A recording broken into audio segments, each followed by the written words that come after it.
ये निदा फाजली की गजल है, वो नज्म है, और जो उन्होंने अपने वालिद की इंतकाल पर लिखी थी। तो आप समझ ही सकते हैं कि इसका सब्जेक्ट क्या होने वाला है। तो अर्ज किया है, तुम्हारी कब्र पर मैं फातिहा पढ़ने नहीं आया। फातिहा मतलब मरे हुए इंसान की कब्र पे पढ़ने वाली एक रस्म होती है। तुम्हारी कब्र पर मैं फातिहा पढ़ने नहीं आया, मुझे मालूम था तुम मर नहीं सकते। तुम्हारी मौत की सच्ची खबर जिसने उड़ाई थी वो झूठा था। वो तुम कब थे? कोई सूखा हुआ पत्ता हवा से मिल के टूटा था। मेरी आंखें तुम्हारे मंजरों में कैद हैं अब तक। मैं जो भी देखता हूँ सोचता हूँ, वो वही है जो तुम्हारी नेक नामी और बदनामी की दुनिया थी। कहीं कुछ भी नहीं बदला, कहीं कुछ भी नहीं बदला। तुम्हारे हाथ मेरी उंगलियों में सांस लेते हैं। मैं लिखने के लिए जब भी कलम कागज उठाता हूँ, तुम्हें बैठा हुआ मैं अपनी ही कुर्सी में पाता हूँ। बदन में मेरे जितना भी लहू है, वो तुम्हारी लग्जिशों नाकामियों के साथ बहता है। मेरी आवाज में छुपकर तुम्हारा जहन रहता है। मेरी बीमारियों में तुम, मेरी लाचारियों में तुम। तुम्हारी कब्र पर जिसने तुम्हारा नाम लिखा है वो झूठा है। तुम्हारी कब्र में मैं दफन हूँ, तुम मुझ में जिंदा हो। कभी फुर्सत मिले तो फातिहा पढ़ने चले आना। Thank you.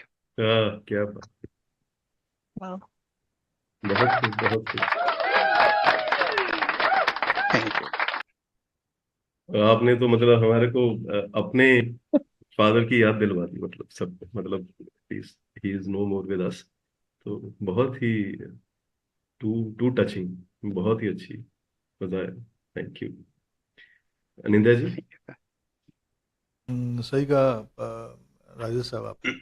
काफ़ी संजीदगी हुई वाली कंटेंट थी, और बहुत ही मतलब भावुक वाली बात है कि किसी को हम लोग we can not just afford to think someone detach from our life even after they gone.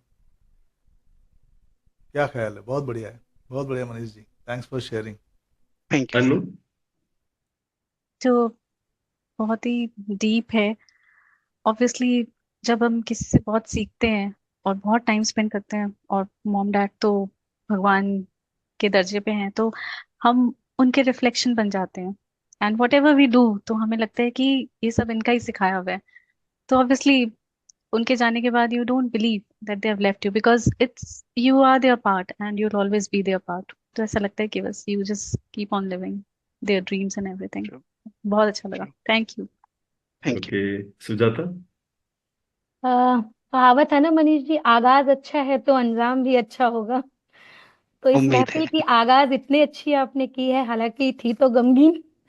लोगों ने सुना भी, मैंने भी सुना, और अच्छी पोयम थी, अच्छी नज्म थी आपकी, बहुत अच्छी थैंक लगी यू सो मुझे। Much Sujata. Okay, Ranjit. I'm very sad that I couldn't understand it completely. I mean, I think everyone said that it was great, but Manishi, I would love to know the meaning of it, in the real sense. So maybe I'll connect with you, if not on please. Instagram, on WhatsApp, or something like that. So, definitely. and because it's actually making me feel curious to know what is it that I missed, sure definitely. So sure. I'll. Yeah. Thank thank you you. So thank you Manish ji, thank you so much.